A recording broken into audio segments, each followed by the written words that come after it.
एक बार की बात है। महात्मा गौतम बुद्ध जी के एक शिष्य ने यह प्रश्न किया कि हे भगवान, कर्म क्या है? महात्मा गौतम बुद्ध जी मुस्कुराए और उन्होंने जवाब दिया, वत्स, मैं तुमको एक कहानी सुनाने जा रहा हूँ। इस कहानी के माध्यम से तुम सभी शिष्य यह समझ जाओगे कि कर्म क्या है। एक राजा था। वह अपने मंत्री के साथ देश घूमने निकला। घूमते घूमते राजा और मंत्री एक बाजार में पहुंच गए। उस बाजार में राजा का ध्यान एक दुकानदार के ऊपर गया। उस दुकानदार को देखते ही राजा के मन में ना जाने क्यों यह विचार आया कि मैं इस दुकानदार को कल फांसी की सजा दे दूं। यह बात राजा ने अपने मंत्री को बताई। मंत्री कुछ बोले उससे पहले राजा उस दुकानदार की दुकान के सामने से आगे निकल चुके थे और दूसरी बातें करने लगे। मंत्री को बहुत ही चिंता हो रही थी और मंत्री यह बात समझ नहीं पा रहा था कि दुकानदार की गलती क्या है।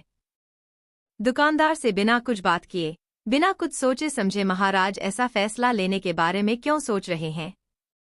राजा और मंत्री घूमने के बाद राजदरबार वापस चले गए। मंत्री को रात भर नींद नहीं आई।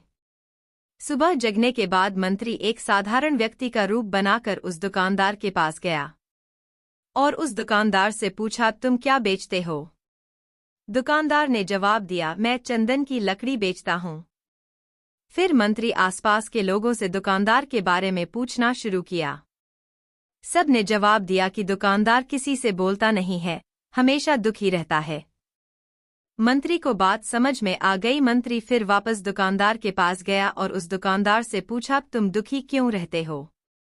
दुकानदार ने बताया, मैं दुखी इसलिए रहता हूँ क्योंकि मेरे दुकान पर लोग आते हैं, चंदन की लकड़ियां सूंघते हैं और बोलते हैं बहुत ही सुंदर है, बहुत ही अच्छी महक है, लेकिन कोई खरीदता नहीं है, इसलिए मैं बहुत दुखी रहता हूँ। मंत्री दुकानदार की बात सुनकर खुद भी दुखी हो गया। कोई भी दुकानदार दुखी क्यों न हो अगर उसके दुकान का कोई भी सामान खरीदा ना जाए जबकि सामान में कोई कमी भी नहीं हो। मंत्री सोचने लगा कि यह दुकानदार अपने दुखों के वजह से इतना दुखी रहता है, परंतु राजा इस दुकानदार को फांसी पर क्यों लटकाना चाहते हैं? लेकिन मंत्री को राजा के मन में आए हुए विचार का उत्तर अभी तक नहीं मिला था। मंत्री ने फिर दुकानदार से पूछा, भाई तब तुम क्या करोगे अगर तुम्हारे दुकान की सारी चंदन की लकड़ियां ऐसे ही रखी रह जाएंगी तो? दुकानदार क्रोध में बोला, हाँ मैं जानता हूँ मेरी चंदन की लकड़ियां ऐसे ही रखी रह जाएंगी, कोई नहीं खरीदेगा। इसीलिए मैं चाहता हूँ कि हमारे देश का राजा जल्दी से मर जाए। अगर वह जल्दी से मर जाता है तो मैं राज दरबार में उस राजा के दाह संस्कार के लिए अपनी चंदन की लकड़ी देता, जिससे मुझे कुछ पैसे मिल जाते और इस बाजार के अलावा बाकी के लोगों को भी मेरे चंदन की लकड़ी के बारे में पता चलता, तो फिर शायद कुछ न कुछ लोग मेरी दुकान से जरूर खरीदने आते चंदन की लकड़ी। मंत्री दुकानदार की बात को सुनकर सब कुछ समझ गया और उसके मन में एक विचार आया। मंत्री ने दुकानदार से चंदन की कुछ लकड़ियां खरीदी। इस खरीदारी से दुकानदार को कुछ पैसे भी मिल गए और वह थोड़ा खुश भी हो गया। मंत्री चंदन की लकड़ियों को लेकर वापस राजदरबार चला आया। राजदरबार पहुंचकर मंत्री ने उन चंदन की लकड़ियों को राजा के सामने रख दिया और बोला कि हे राजन, ये चंदन की लकड़ियां उसी दुकानदार ने आपको भेंट की है जिस दुकानदार को आप फांसी देने के लिए सोच रहे थे। राजा उस चंदन को सूंघे तथा सूंघने के बाद बड़े ही प्रसन्न हुए। उन्होंने कहा, यह चंदन की लकड़ियां बहुत ही ज्यादा सुगंधित हैं। दुकानदार के इस अनोखे भेंट से राजा बहुत खुश हुए और मंत्री को कुछ स्वर्ण मुद्राएं दी तथा बोले, जाओ उस दुकानदार को ये स्वर्ण मुद्राएं इनाम में दे देना और बोलना कि आज के बाद महल में जब कभी भी चंदन की लकड़ी की जरूरत पड़ेगी तब तुम्हारे दुकान से ही चंदन की लकड़ी खरीदी जाएगी। मंत्री जी मुस्कुराने लगे तथा यह सोचने लगे कि अब तो राजा के मन में उस दुकानदार को फांसी देने का विचार आ ही नहीं सकता, क्योंकि अब तो हमेशा राजदरबार के लिए चंदन की लकड़ियों का इंतजाम की जिम्मेदारी उस दुकानदार को जो मिल गई है।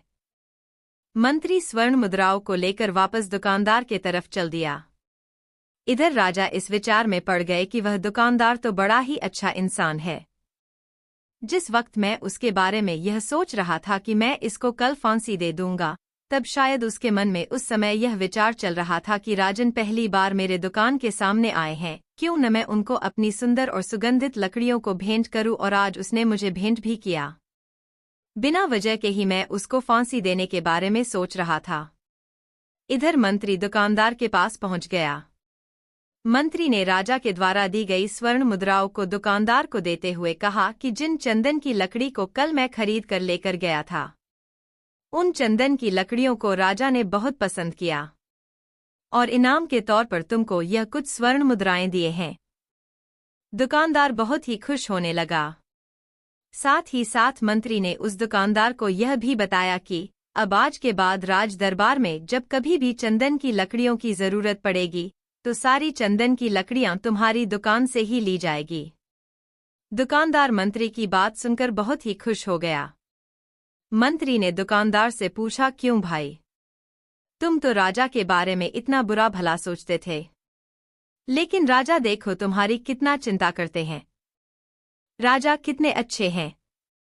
राजा अपनी प्रजा के बारे में कभी भी गलत नहीं सोचते हैं।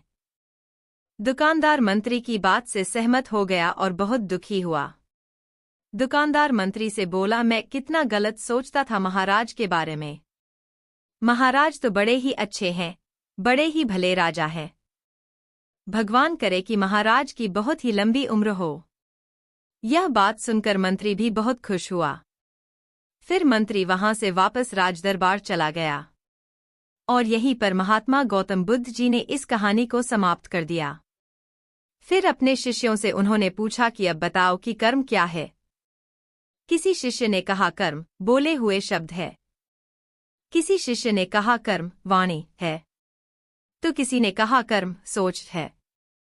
तो किसी ने कहा कर्म भावना है। अपने सारे शिष्यों का जवाब सुनने के बाद महात्मा गौतम बुद्ध जी ने बताया कि कर्म हर एक इंसान की खुद के विचार होते हैं।